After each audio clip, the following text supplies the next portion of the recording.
में आबाद भारतीय खाद्य निगम के एक ऐसे पूर्व मैनेजर थी जिन्हें रिटायरमेंट के बाद 2.25 साल तक अपनी पेंशन पाने के लिए धक्के खाने पड़े। इस तकलीफ से छुटकारा पाने के लिए बुजुर्ग ने सारे जतन किए, सूचना के अधिकार का भी इस्तेमाल किया, लेकिन दफ्तर में पसरी लाल फीताशाही के चलते उनके हाथ मायूसी ही लगी। बरेली में अपने परिवार के साथ रहने वाले 63 साल के सुभाष चंद्र 30 नवंबर 2009 को फूड कॉरपोरेशन ऑफ इंडिया से क्वालिटी कंट्रोल मैनेजर के पद से रिटायर हुए। उन्होंने जिंदगी के बेशकीमती 37 साल एफसीआई के नाम कर दिए। सुभाष चंद्र ने रिटायरमेंट से महीने भर पहले अपनी पेंशन से जुड़े तमाम दस्तावेज एफसीआई के नोएडा स्थित जोनल ऑफिस में भिजवा दिए ताकि रिटायर होते ही उनकी पेंशन चालू हो सके। लेकिन उनके ही महकमे में कामकाज का तरीका ऐसा था कि अगले 2.25 साल तक उनकी पेंशन का आदेश जारी नहीं हो सका। अक्टूबर 2009 में मेरे पेपर सारे यहाँ एफसीआई बरेली से जोनल ऑफिस नोएडा जा चुके थे। 7-8 महीने के बाद में जब कुछ भी उसमें प्रोग्रेस नहीं हुई तो मैंने चिट्ठी पत्री लिखना शुरू करी, आरटीआई भेजे। आरटीआई में सिर्फ ये जवाब आता था, your case is under progress and very soon it will be sent to RPFC department. Subhash Chandra ने कभी सोचा तक नहीं था कि उनका प्रबंधन उनकी जिंदगी भर की सेवा के बाद उनसे इस कदर बेरुखी से पेश आएगा। महकमे के भ्रष्ट कर्मचारी रिश्वत खाने के चक्कर में बुजुर्ग को आज कल के बहाने दौड़ाते रहेंगे।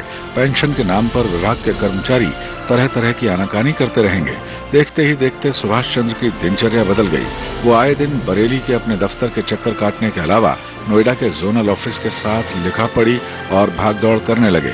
उनकी तमाम मिन्नतों के बावजूद महकमा कान में तेल डाले ही सोता रहा।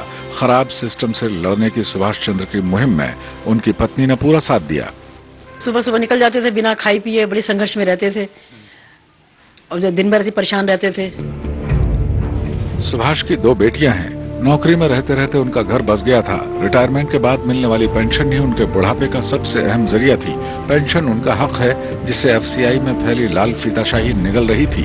शुरुआती परेशानियों के बाद सुभाष ने आरटीआई के जरिए भी दबाव बनाने की खूब कोशिश की, लेकिन नाकामी ही हाथ लगी। हर तरफ से नाउम्मीदी हाथ लगने के बाद सुभाष चंद्र ने जी हेल्पलाइन से संपर्क साधा। कुछ नहीं हुआ भाया, कई आरटीआई भेजी और यही सब होता रहा। तब फिर मैंने जाकर के जो है परेशानी में मतलब जो फिर जी हेल्पलाइन की मैंने मदद ली। उन्होंने वाकई में बहुत ही ज्यादा मुझे अप्रिशिएबल वर्क किया। 2.5 साल से पेंशन को तरस रहे सुभाष चंद्र के हक के सवालों को लेकर हमने हर एक जिम्मेदार अफसर को झकझोरा, उनसे जवाब मांगने की कोशिश की। भारतीय खाद्य निगम के बरेली ऑफिस से लेकर नोएडा के जोनल ऑफिस तक हमने तमाम अफसरों को इस कदर सवालों के दायरे में ला खड़ा किया कि सालों से उनकी फाइल पर जमी धूल हटने लगी। एफसीआई के कामकाज का तरीका इतना बिगड़ा हुआ है कि हमारी कोशिशों को भी रंग दिखाने में 1.25 महीना लग गया। सुभाष चंद्र के हक का सवाल और भारतीय खाद्य निगम के दफ्तर का आलम हमारे लिए चुनौती बन गया। हमारी पड़ताल से पता चला कि सुभाष चंद्र की पेंशन की फाइल एफसीआई के नोएडा स्थित जोनल ऑफिस में ही अटकी हुई है। दफ्तर का ढर्रा बेहद निराशाजनक था। वहां कोई फोन तक उठाने की जहमत नहीं करता। फिर हमने बाबुओं की मिन्नत करने के बजाय अफसरों को आड़े हाथ लेने की रणनीति बनाई। हमने deputy zonal manager doctor CL Ram के पास दस्तक दी।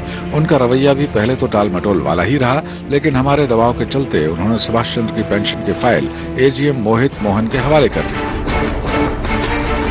कई दिनों के बाद मोहित मोहन से पता चला कि मई 2011 को सुभाष चंद्र की फाइल क्षेत्रीय भविष्य निधि कार्यालय को भेज दी गई थी।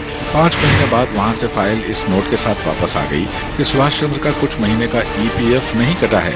कागजात की इस कमी को पूरा करने का जिम्मा अब मैनेजर पेंशन इरविन दिग्गा पर आया। उन पर भी दबाव बनाने का असर पड़ा और कुछ दिन बाद बरेली के पेंशन ऑफिस से हमें खबर मिली कि सुभाष चंद्र जी को पेंशन मिलनी शुरू हो चुकी है।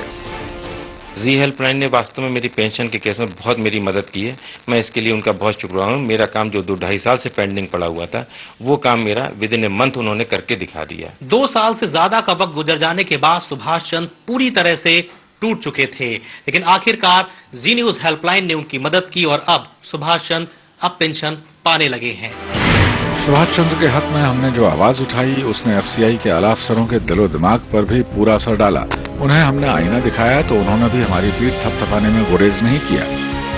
पेंशन वगैरह में देर होता है तो इस तरह के केसेस जब भी हम लोगों की नॉलेज में आते हैं तो हम उस पर एक्शन लेते हैं कि जल्दी से जल्दी सारे पेंशन केसेस का निस्तारण किया जाए। बहुत अच्छा है और अगर आम लोगों की और सरकारी कर्मचारियों की या एफसीआई के कर्मचारियों की इस तरह मदद होती है तो हम इसका खैर मकदम करते हैं और हम जी चैनल को इसके लिए मुबारकबाद देते हैं। उन्होंने एक अच्छा काम किया। सुभाष चंद्र को तो उनका हक मिल गया, लेकिन उनकी आप बीती तमाम सवाल तो खड़े करती ही है। मसलन एफसीआई ने पेंशन देने में जो देरी की, उसकी जिम्मेदारी किसकी होगी? पेंशन की खातिर 2.5 साल तक सुभाष चंद्र ने जो आर्थिक, मानसिक और शारीरिक तकलीफें झेली, उसका खमियाजा कौन भरेगा? और सबसे बड़ा सवाल तो ये है कि सरकार पेंशन जैसी सहूलियत को सिटीजन चार्टर से जोड़ने का फैसला फौरन क्यों नहीं लेती? जी हेल्पलाइन हक का सवाल में अभी वक्त है एक ब्रेक का। वापस लौटकर आपको दिखाएंगे जी हेल्पलाइन के काम के तौर तरीकों और कामयाबी के किस्से सुनाने वाली एक ऐसी रिपोर्ट जो बताएगी कि हमने बीते 5.5 महीने के दौरान कैसे लिया भ्रष्ट और लापरवाह सिस्टम से मोर्चा।